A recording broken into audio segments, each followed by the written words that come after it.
इतिहास में ना कुछ कहानियां बस खो जाती हैं और फिर एक दिन अचानक से हमारे सामने आ जाती हैं, एक पूरी की पूरी भूली बिसरी दुनिया की तरह।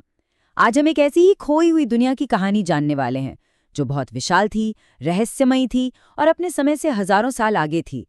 तो चलिए सिंधु घाटी सभ्यता के राज खोलते हैं। तो सबसे पहले बात करते हैं इसके साइज की, जो सच में होश उड़ाने वाला है। ये सभ्यता, पता है, 15 लाख वर्ग किलोमीटर में फैली हुई थी। अगर अंदाजा लगाएं तो ये आज के भारत के लगभग आधे हिस्से के बराबर है। उस जमाने में ये दुनिया की सबसे बड़ी और सबसे ज्यादा फैली हुई सभ्यता थी। देखिए, ये अकेली नहीं थी। ये दुनिया की उन 4 महान शुरुआती सभ्यताओं में से एक थी, मेसोपोटामिया, मिस्र और चीन के साथ। और इन सब में एक बात कॉमन थी, ये सभी किसी न किसी बड़ी नदी के किनारे ही बसी थी। नदी ही तो इनकी लाइफलाइन थी। तो सवाल ये उठता है कि इतनी बड़ी, इतनी फैली हुई सभ्यता, आखिर हमें इसके बारे में पता कैसे चला? इसकी कहानी एक शहर की खोज से शुरू होती है, जिसने एक पूरी खोई हुई दुनिया का दरवाजा ही खोल दिया। और वो शहर था हड़प्पा।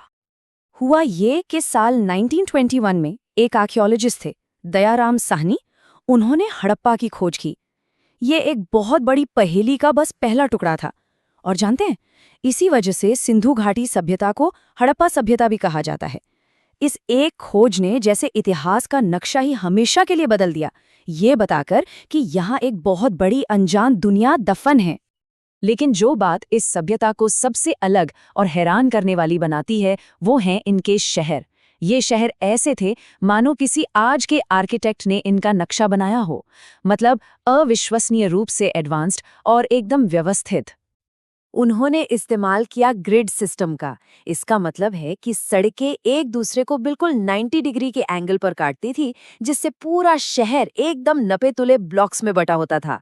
जरा सोचिए, आज से करीब 5000 साल पहले कोई इतने परफेक्शन के साथ शहर बसा रहा था। और इनके शहरों की खासियतें यहीं खत्म नहीं होती। शहर 2 हिस्सों में बटा था, एक ऊंचा पश्चिमी गढ़ और एक निचला पूर्वी शहर। घरों के दरवाजे मेन सड़कों पर नहीं, बल्कि गलियों में खुलते थे। और सबसे शानदार चीज थी इनकी ढकी हुई अंडरग्राउंड ड्रेनेज सिस्टम। साफ सफाई का ऐसा इंतजाम उस दौर में कहीं और देखने को नहीं मिलता। यहीं पर एक बहुत दिलचस्प तुलना सामने आती है मिस्र की सभ्यता से। देखिए, हड़प्पा के लोग बड़े पैमाने पर पकी हुई ईंटों का इस्तेमाल करते थे, जो मजबूत भी होती थीं और वाटरप्रूफ भी। वहीं मिस्र के लोग धूप में सुखाई गई कच्ची ईंटों का इस्तेमाल करते थे, जो उतनी टिकाऊ नहीं थी। ये छोटी सी बात उनकी टेक्नोलॉजी के बारे में बहुत कुछ कह जाती है। अच्छा, शहर तो कमाल के थे, पर अब जरा इनकी रोजमर्रा की जिंदगी और व्यापार की तरफ चलते हैं। और इसका सुराग मिलता है एक छोटी सी लेकिन बेहद अहम चीज में, इनकी मोहरें यानी सील्स। एक सवाल सोचते हैं, आज तो हम कोई भी पैकेज टेप से बंद कर देते हैं ना, पर उस जमाने में जब टेप नहीं था, तो कोई अपने सामान को लंबी यात्रा के लिए सेफ कैसे रखता होगा? इसका जवाब है ये मोहरें। देखिए, सामान की बोरी पर जो गांठ होती थी, उस पर गीली मिट्टी लगाकर ये अपनी मोहर दबा देते थे। सूखने के बाद ये एक तरह का लॉक बन जाता था। अगर मोहर टूटी है, तो इसका मतलब है कि सामान के साथ छेड़छाड़ हुई है। कितना सरल और जीनियस तरीका था, है ना? और इन मोहरों पर सबसे ज्यादा बार दिखने वाला जानवर कौन था?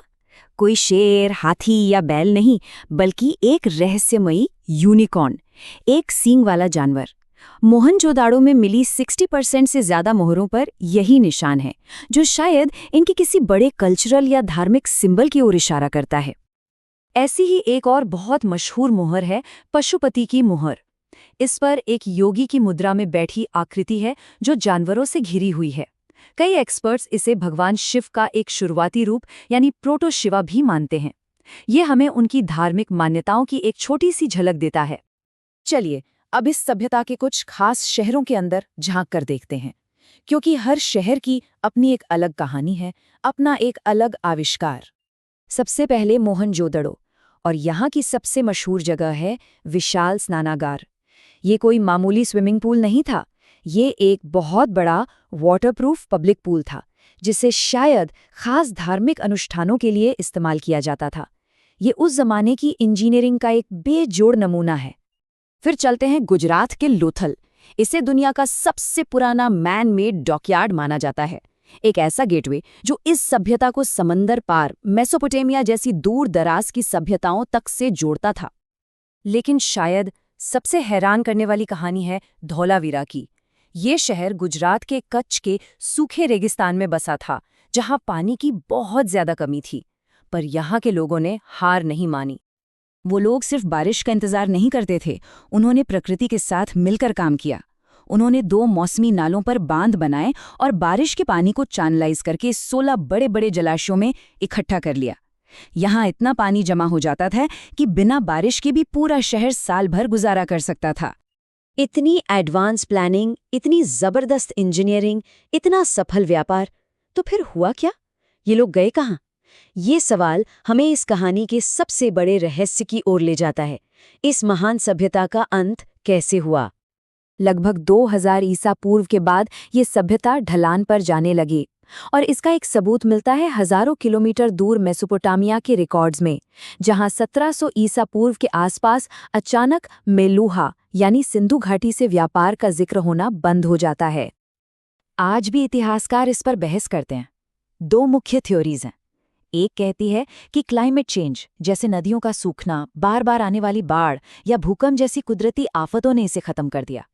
वहीं दूसरी थ्योरी विदेशी आक्रमण की ओर इशारा करती है, जिसके कुछ संकेत पुराने ग्रंथों और मोहनजोदड़ो में मिले कंकालों से मिलते हैं। एक पूरी की पूरी विकसित सभ्यता इतिहास की धूल में खो गई। इसका कोई एक जवाब नहीं है, और शायद यही बात इसे इतना फैसिनेटिंग बनाती है। और ये हमें याद दिलाता है कि जमीन के नीचे न जाने अभी और कितने रहस्य दफन हैं जो बस खोजे जाने का इंतजार कर रहे हैं।